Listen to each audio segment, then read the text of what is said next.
talking about roosted turkeys, how close you get to them, how close I get to them, and when to call to them on the roost. Do I call to them on the roost? I'm going to be talking about that. And sometimes, if you do it right, you can be done really early. Sometimes, you may not need to get too super close. It just depends. When we talk about that in this video, you stay tuned.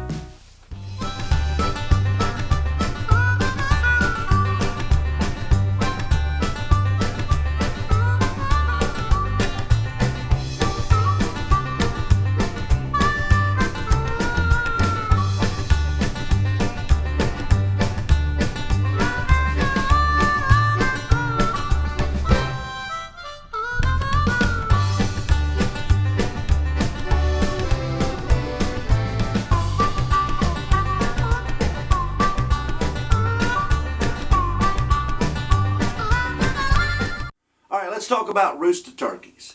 That's a question I get quite a bit. How close should I get to this gobbler on the roost? He's hammering, he's gobbling good. Maybe I roosted him the night before. How close is too close, and when should I really push it, or should I stay back? You know, that's a really good question. And a lot of times that just depends on the terrain. It really depends on the where you're at. I mean, so there isn't really one right answer. So I'm going to try to tell you what I do and what's helped me over the years, kind of make that last moment decision that morning when you go in and he starts gobbling and you're thinking, should I push it, or should I step back, or maybe he hasn't gobbled yet and you kind of know where he's at. How close is too close?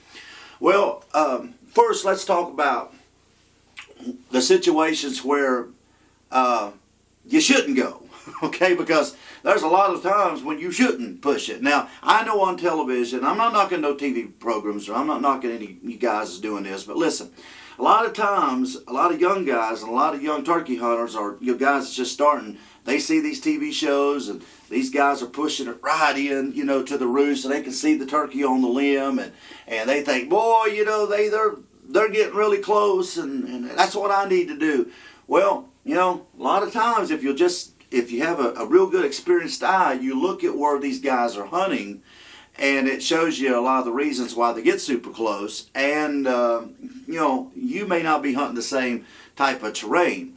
So what I do is, when it comes to really hilly land, now I hunt a lot in the mountains. I live in the east, so we have a lot of mountains in the Appalachia region, so we have a lot of hills and hollers. And if you're down in the Ozarks, in Arkansas, Missouri, maybe eastern part of Oklahoma, right in that mountain range, maybe North Georgia. When you're living in a place where there's a lot of mountains and rolling hills, sometimes getting really super close is not the best. It's really not the best scenario you should do.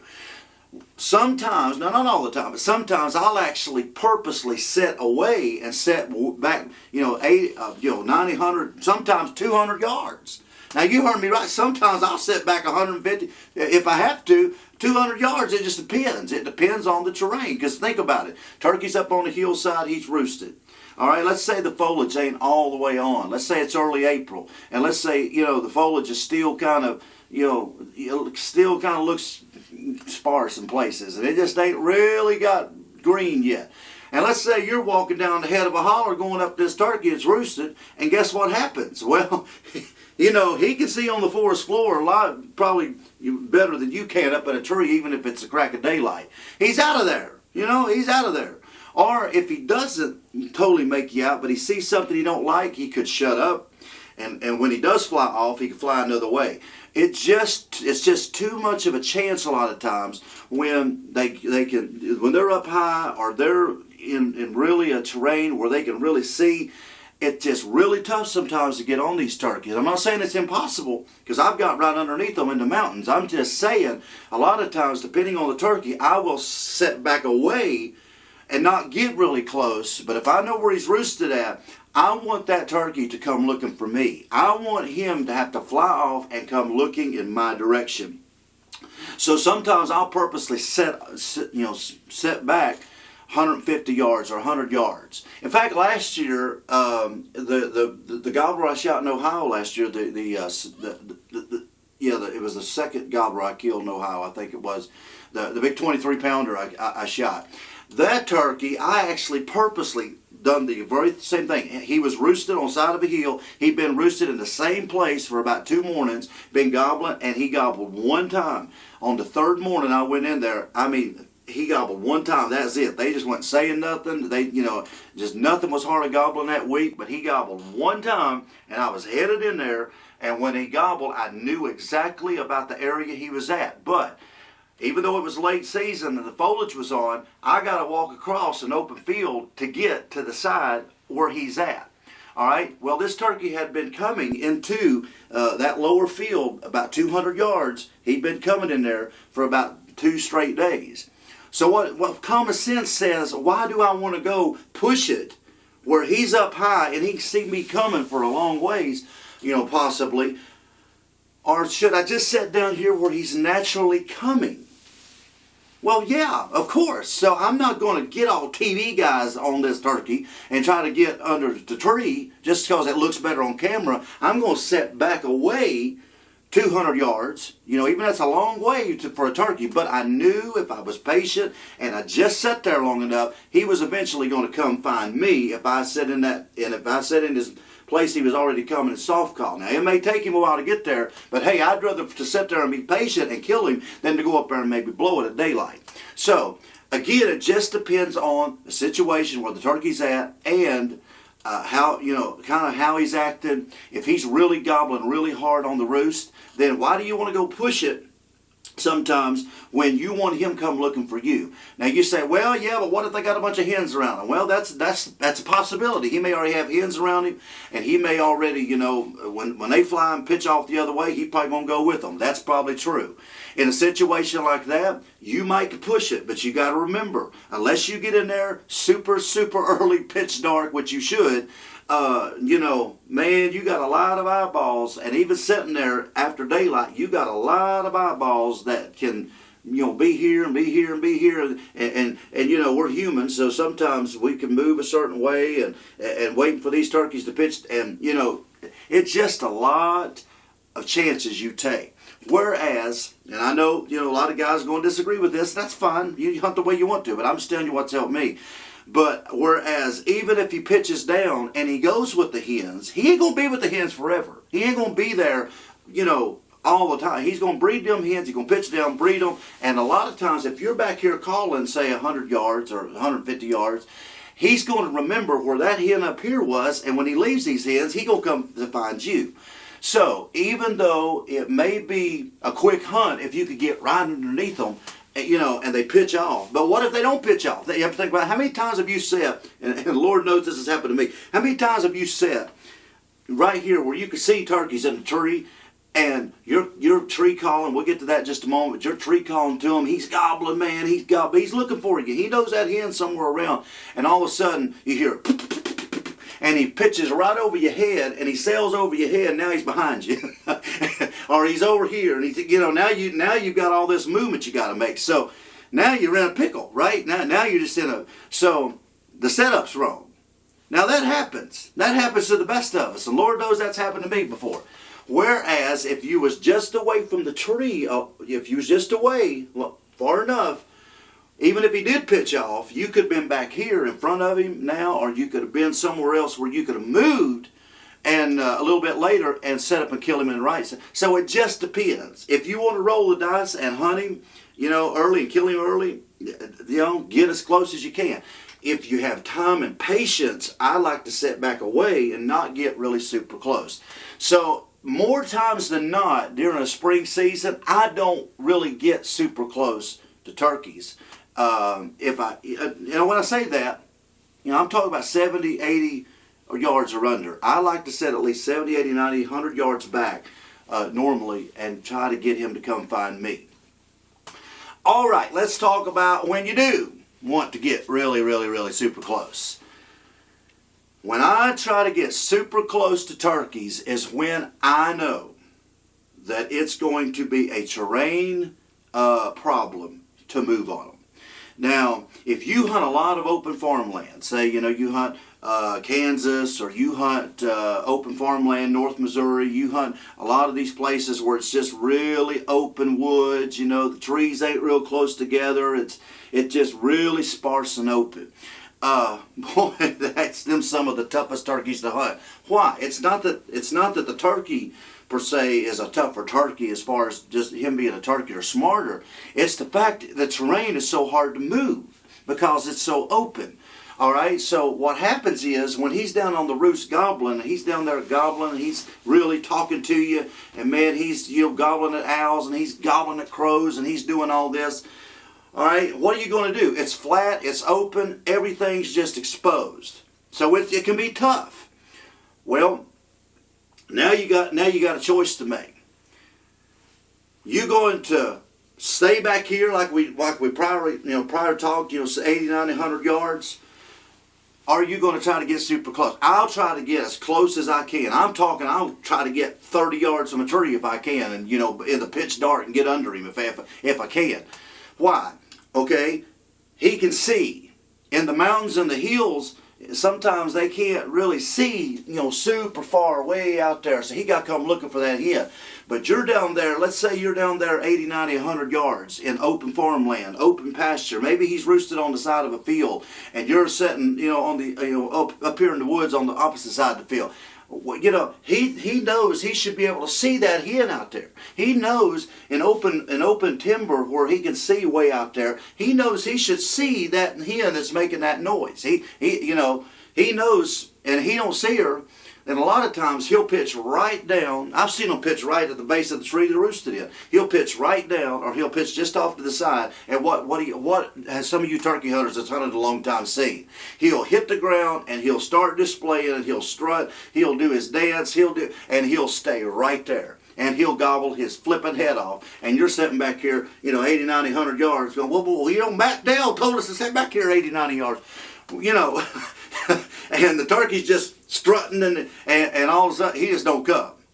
Because he wants you to come to him, right? That's what nature does. He knows he should be able to see that turkey out there. And the moment he sees her, he's displaying, and she comes to him if she's ready to breed. So it really will mess you up. So in open farmland, a really open, timber situation, then you might want to really do that and get really super close to try to pinpoint kind of what area he's in, the tree he's in, even if you can, and just get in there super early, set up. If you hunt with decoys, that's a place you can set decoys out in the dark and just sit there and wait for daylight. And a lot of times they'll pitch right off of the limb and come straight to you, and you'll be done in just a few minutes and be back at Shoney's eating breakfast or Hardee's or wherever you go. So, really quick. So it just depends. But where I'm a timber hunter, mostly in the mountains and the hills, and a lot of you too, I don't try to get super close. It just depends on, again, the turkey, the situation, the terrain. All right, let's talk about tree calling for a little bit. When we're talking about tree calling, now, some of you that's hunted turkeys a long time know what I'm talking about. Tree calling is when you're just waking up, your turkeys are just waking up, and they're making them little bitty clucks and purrs and soft little yelps. And that's what we call tree call. So a lot of people ask me, do you tree call? And if you do, how much do you tree call? Well, again, it just depends on the situation. It just depends on how far I'm back, and it depends on really how much he's gobbling. And if I'm really close, like an open terrain, I'm really close to him, I'll watch him on the limb if I can. And if I see him up there on the limb, I'll watch him. If he's gobbling by himself, if he's really hot, I may try to give him a little bit of coaxing and tell him I'm there in a tree somewhere. And sometimes that'll coax him enough just to stay in that area, where if you don't tree call to him, he may pitch out across the field somewhere and go somewhere, if you don't have hens. So I'll tree call depending on the gobbler and how his attitude and kind of how he's gobbling. Tree calling's really simple. All you're doing is that under your breath calling. If you do it with a mouth call or box call, probably ain't the best thing to do with, in my opinion. I mean, you can do it, I guess, if you practice. Or a slate call. Now, I have my slate call that we come out with, springfevercustomcalls.com. We come out with our brand new Matt Dell Old Slice Signature Series slate call this year.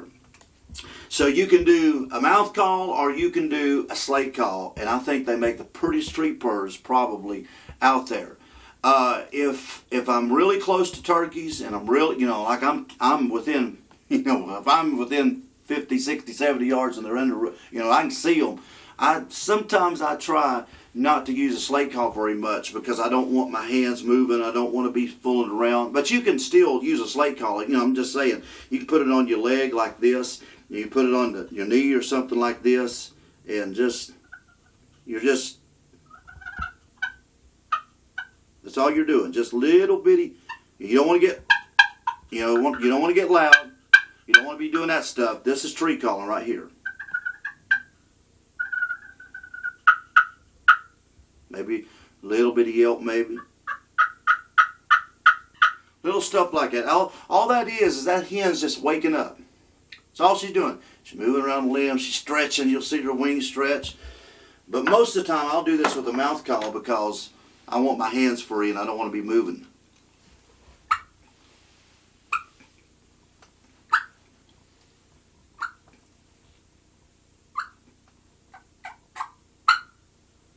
Man, them little soft little things like that, man, he'll just gobble right back at you because he knows that hen's around. A lot of times that's all you got to do in order for him to fly down and come right to you. Practice it on your mouth call, practice it on your slate call. But when it comes to setups, it just depends on the situation. Open country, get close to him if you can. Hill country, I try to stay back a little bit and let him come looking for me. So I hope that answers a lot of your questions because I get that question quite a bit. When to move close and when to stay back. So that's kind of what I do. Hey, make sure to subscribe to this video. I'd really appreciate it. Hit that subscribe button down in the corner. Make sure, please, to tell all your friends, share this on your Facebook page, your Instagram. Help us to spread the word about Dell Outdoors, but make sure you subscribe and check out all the links below. Check me out on my social media page, Facebook, Instagram. Follow me on there. The links is in the description. Check out my website, DellOutdoors.com. Also, where you can buy, Dell Outdoor merchandise. There's a link there. And you can check out the shirts and all the other things that we have there on the website. Also, check out my calls from SpringFeverCustomCalls.com. This is my box call, the old slide box call that we came out with a couple of years ago that has really been a big seller. I mean, and a lot of people has killed turkeys with this thing, and they're on the website. It's the Old Sly Matt Dell Signature Series Old Sly Box Call, and also my mouth calls, my Old Sly mouth calls is on there as well. Check them out, and our brand new slate call out this year, the Old Sly Matt Dell Signature Series Slate Call. This is a really easy call for beginners to use, and all you advanced turkey hunters. Also, it does some really good quality calling. You will kill turkeys with these, I guarantee. Get them in the right spot, call to them, and they will come in. So check all of these out. Check out SoSo Outdoors. I really appreciate all your support. Also Patreon. If you are on Patreon, go over to Patreon and just drop us a little tip, maybe monthly, if you want to, and become a sponsor here, $2, $3, $4, $5, whatever the case, or whatever you feel like giving to us. I'd really appreciate that also, because YouTube is really getting pretty nasty about monetizing videos a lot of times when it comes to hunting content, and so it just kind of helps us to be able to keep doing what we're doing.